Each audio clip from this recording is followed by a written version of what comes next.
Hi, നന്ദികാസ് വ്ലോഗിലേക്ക് എല്ലാവർക്കും സ്വാഗതം. ഇപ്പോൾ തൊണ്ടയ്ക്ക് നിന്ന് വയ്യാട്ടോ, ചെറിയ കിച്ച് കിച്ച് മഞ്ഞക്കല്ലേ, അതിൻ്റെതായ പ്രശ്നമുണ്ട്. പിന്നെ ഇതേ നമ്മളിന്ന് ഉണ്ടാക്കാൻ പോകുന്ന കപ്പയും അതുപോലെ ചിക്കൻ കറിയാണ് കേട്ടോ. നല്ല ടേസ്റ്റി ആയിട്ടുള്ള വിഭവമാണ്. അപ്പോൾ എല്ലാവരും ഇത് ട്രൈ ചെയ്യണമെന്ന് ഞാൻ ആദ്യം തന്നെ പറയുകയാണ്. അതുപോലെ തന്നെ സബ്സ്ക്രൈബ് ചെയ്യാത്ത കൂട്ടുകാരുണ്ടെങ്കിൽ സബ്സ്ക്രൈബും ചെയ്യണം, നമ്മുടെ വീഡിയോയ്ക്ക് കമൻറ്റും ചെയ്യണം. നിങ്ങൾ ഈ വിഭവം ഉണ്ടാക്കി നോക്കണം. അപ്പോൾ നമ്മളിത് കപ്പ ഇതുപോലെ കൊത്തു ഞുറുക്കിയെടുക്കുകയാണ് കേട്ടോ.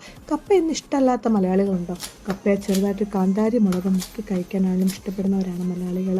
പണ്ട് കാലത്ത് വിശപ്പടക്കാൻ വേണ്ടിയിട്ട് ഉപയോഗിച്ചിരുന്നതാണ് കപ്പയെങ്കിൽ ഇന്ന് അതൊരു വലിയൊരു സംഭവം തന്നെയാണ് കപ്പ എന്ന് പറയുന്നത്. അപ്പോൾ കപ്പ കഴുകി വൃത്തിയാക്കി ഇതുപോലെ ചെറുതാക്കി കൊത്തി ഞുറുക്കിയതാണ്. അത് കഴുകി വൃത്തിയാക്കി എടുക്കുക. എന്നിട്ട് നമുക്കതിന് ആവശ്യമുള്ള പൊടികളൊക്കെ ചേർത്ത് വേവിക്കണം. ഇതിൻ്റെ അകത്ത് ഇപ്പോൾ വേവിക്കാൻ നേരത്ത് നമ്മൾ മഞ്ഞൾപ്പൊടിയും ഉപ്പും ഇട്ടാണ് വേവിക്കുന്നത്. കപ്പ തരക്കേടില്ലാത്ത കപ്പയാണ്, പെട്ടെന്ന് വേവുന്ന കപ്പയാണെന്ന് കാണുമ്പോൾ തന്നെ അറിയാം. അത് കൊത്തി ഞുറുക്കുമ്പോൾ അറിയാം. ഇതിനകത്ത് വേരോ നാരോ ഒന്നും ഉണ്ടായിരുന്നില്ല, വലിയ കുഴപ്പമില്ലാത്ത കപ്പയായിരുന്നു. നമുക്കിനി ഇതിലേക്ക് മഞ്ഞൾപ്പൊടി ചേർത്ത് കൊടുക്കാം. മഞ്ഞൾപ്പൊടി ചേർത്ത് കൊടുത്ത് പിന്നെ നമ്മൾ ആവശ്യത്തിന് ഉപ്പും ചേർത്ത് കൊടുത്ത് കുറച്ച് അത് വേകുന്നതിന് ആവശ്യമായിട്ടുള്ള വെള്ളവും ഒഴിച്ചു കൊടുക്കണം.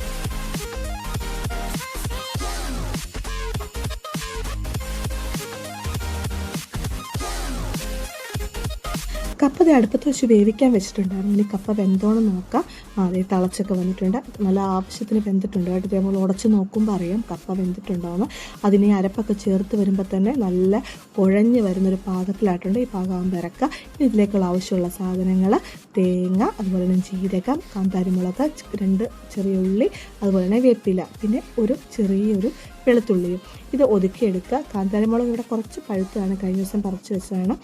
അപ്പോൾ അതേ ഉണ്ടായിരുന്നുള്ളൂ. അപ്പോൾ അത് എല്ലാം ഒതുക്കി എടുത്തിട്ടുണ്ട് കേട്ടോ. ഒരുപാട് അരഞ്ഞ് പോകരുത്, ചെറുതായിട്ട് ചതച്ചെടുത്തിട്ട് അത് കപ്പയിലോട്ട് ഇട്ട് കൊടുത്തു. ഇത് നമുക്ക് ഒരു തടിക്കഷ്ണോ അല്ലെങ്കിൽ ഒരു കോല ഉപയോഗിച്ചിട്ട് അത് നമ്മൾ നന്നായിട്ട് ഇങ്ങനെ കുത്തി ഉടക്കുക. കപ്പ എപ്പോഴും നല്ല അതെല്ലാം കൂടെ ചേരണമെങ്കിൽ നന്നായിട്ട് കുത്തി ഉടയ്ക്കണം. ഇങ്ങനെ കപ്പയായിട്ട് തന്നെ കിടക്കുമ്പോൾ തിന്നാൻ സ്വാദുണ്ടെന്ന് എനിക്ക് തോന്നിയിട്ടില്ല.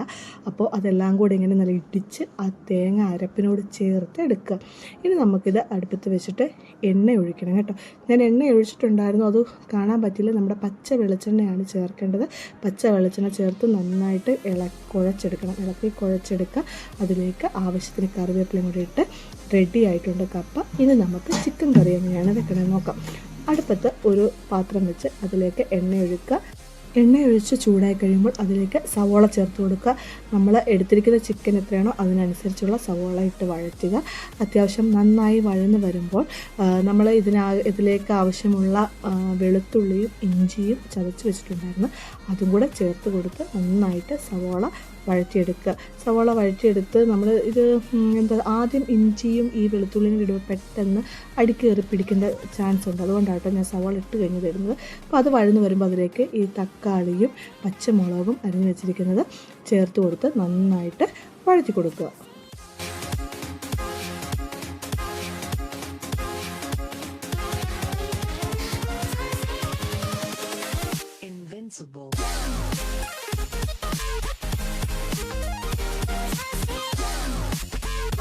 നന്നായി സവോളയും തക്കാളിയും പച്ചമുളകും ഇഞ്ചി വെളുത്തുള്ളിയൊക്കെ വഴന്നു വന്നിട്ടുണ്ട്. ഇനി ഇതിലേക്ക് ചിക്കൻ മസാല, അതുപോലെ തന്നെ മുളക് പൊടി, മല്ലിപ്പൊടി, മഞ്ഞൾപ്പൊടി, ഇത്രയും മസാലയാണ് ഞാൻ ചേർത്ത് കൊടുക്കുന്നത്. അത് ഇട്ട് കൊടുത്ത് നന്നായിട്ട് മസാല മൂപ്പിച്ചെടുക്കുക. ഈ മസാല മൂത്ത് വരുമ്പോഴേക്കും നമ്മൾ ചെയ്യേണ്ടത് നമ്മൾ കഴുകി വെച്ചിരിക്കുന്ന ചിക്കൻ ഉണ്ടല്ലോ, ആ ചിക്കൻ ഇനി ഇതിലേക്ക് നമ്മൾ ഇട്ട് കൊടുക്കുകയാണ് വേണ്ടത്. നമ്മൾ വേറെ പരിപാടിയൊന്നുമില്ല, ഇത്രയേ ഉള്ളൂ. അതാണ് ഞാൻ പറഞ്ഞത്, വളരെ സിമ്പിളായിട്ടുള്ള ചിക്കൻ കറിയാണ്. ഇനി നമ്മൾ ചിക്കൻ ഇട്ട് കൊടുക്കുന്നു. അത് നന്നായിട്ട് മസാലയിലേക്ക് തിരുമ്മി പിടിപ്പിക്കുക.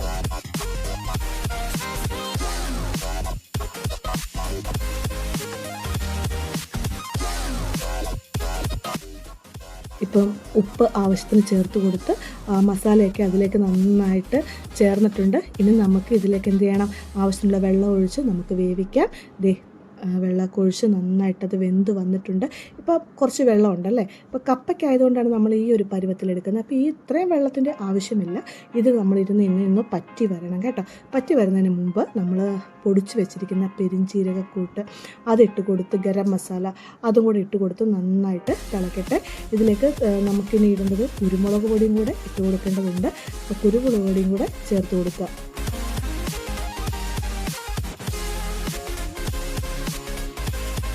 കറി നന്നായിട്ട് തിളച്ച് വരുമ്പോൾ കുറച്ച് കറിവേപ്പില ഇലയും കൂടി ഇട്ട് കൊടുത്ത് ഒന്ന് ഇളക്കുക. അപ്പോൾ അതേ വെള്ളം ഇപ്പോഴും ഉണ്ട്. അപ്പോൾ വെള്ളമൊക്കെ പറ്റി വരുന്ന സമയത്ത് നമ്മുടെ കുരുമുളക് പൊടികൾ നമ്മൾ ചേർത്ത് കൊടുത്തു. കുരുമുളക് പൊടി ചേർത്ത് ഇനി കറി ഒന്ന് നല്ല വറ്റി വരട്ടെ. അതേ നന്നായിട്ട് കറി പറ്റിയിട്ടുണ്ട്. അപ്പോൾ നമുക്കിനി ഇതിലേക്ക് ചേർത്ത് കൊടുക്കേണ്ടത് തേങ്ങാപ്പാലാണ്. 1-ാം പാൽ മാത്രമേ ചേർക്കുന്നുള്ളൂ. നന്നായിട്ട് കുറുകിയ തേങ്ങാപ്പാൽ ചേർത്ത് കൊടുത്തു. ഈ കറിയുടെ സ്വാദ് ഞാൻ പറഞ്ഞറിയിക്കുന്നില്ല, നിങ്ങൾ ഉണ്ടാക്കി നോക്കുക ഒരു ദിവസമെങ്കിലും. അപ്പോൾ നിങ്ങൾക്ക് മനസ്സിലാകും ഇത് എത്ര ടേസ്റ്റി ആയിരുന്നു എന്ന്. അപ്പോൾ ഇതെല്ലാവരും ഉണ്ടാക്കി നോക്കണം. ഈ കറി കഴിഞ്ഞു. അതാണ് ഞാൻ പറഞ്ഞത്, വളരെ എളുപ്പമുള്ളൊരു കറിയാണ്. ഒത്തിരി പരിപാടികളൊന്നും ഇതിൻ്റെ അകത്തില്ല. ചിക്കൻ വറുക്കേണ്ട ആവശ്യമില്ല, അങ്ങനെയുള്ള കാര്യങ്ങളൊന്നുമില്ല. അപ്പോൾ വളരെ ടേസ്റ്റി ആയിട്ടുള്ള ചിക്കൻ കറി തയ്യാറായിട്ടുണ്ട്. ഇനി നമ്മളിതിലേക്ക് കടുകും കൂടെ താളിച്ച് ഇടുന്നുണ്ട് കേട്ടോ. അപ്പോൾ കറിയുടെ ടേസ്റ്റ് ഒന്നും കൂടെ കൂടും. അപ്പോൾ നമ്മളത് എണ്ണ ഒഴിച്ചു. ഇതിലേക്ക് നമ്മൾ കടുകിട്ട് കൊടുത്തു. കടുക് നന്നായിട്ട് പൊട്ടി വരുമ്പോഴേക്കും ഉള്ളിയും അതുപോലെ തന്നെ നമ്മുടെ വറ്റൽമുളകുണ്ടല്ലോ, ചുവന്ന വറ്റൽമുളകും കൂടെ ഇട്ട് നന്നായിട്ട് നല്ല കടുക് മൂത്ത് വരട്ടെ. അതൊക്കെ മൂത്ത് വരുന്നവരെ നമുക്ക് വെയിറ്റ് ചെയ്യാം. ഇനി അതിലേക്ക് കുറച്ച് കറിവേപ്പിലയും കൂടെ ഇട്ട് കൊടുത്ത് നല്ല പരിവാകുമ്പോഴേക്കും നമ്മുടെ ചിക്കൻ കറിയിലേക്ക് ഇത് ഒഴിച്ചു കൊടുക്കാം കേട്ടോ. അപ്പോൾ നമ്മുടെ ചിക്കൻ കറിയും റെഡിയായിട്ടുണ്ട്. ആ ഒരു കടുക് താളിച്ചതും കൂടെ ഒക്കെ ഇട്ട് വന്നുമ്പോഴേക്കും നല്ല മണം വരുന്നുണ്ടായിരുന്നു കേട്ടോ. നല്ല ടേസ്റ്റി ആയിട്ടുള്ള ചിക്കൻ കറിയാണ്. ഞാനിങ്ങനെ എപ്പോഴും പറയുന്നില്ല, ടേസ്റ്റി ഉള്ളതാണെന്ന് നിങ്ങൾ ഉണ്ടാക്കി നോക്കുക. അപ്പോൾ നമ്മുടെ കപ്പയും റെഡിയായിട്ടുണ്ട്, നമ്മുടെ ചിക്കൻ കറിയും റെഡിയായിട്ടുണ്ട്. അപ്പം നമുക്ക് കണ്ടാലോ? നോക്കിയേ, കപ്പയും ചിക്കൻ കറി അത് ഇരിക്കുന്ന കാണാൻ തന്നെ നല്ല രസമില്ലേ, നല്ല സ്വാദായിരുന്നു. അപ്പോൾ എൻ്റെ പ്രിയപ്പെട്ട കൂട്ടുകാരെ, നിങ്ങളിതെല്ലാവരും ഉണ്ടാക്കി നോക്കണം.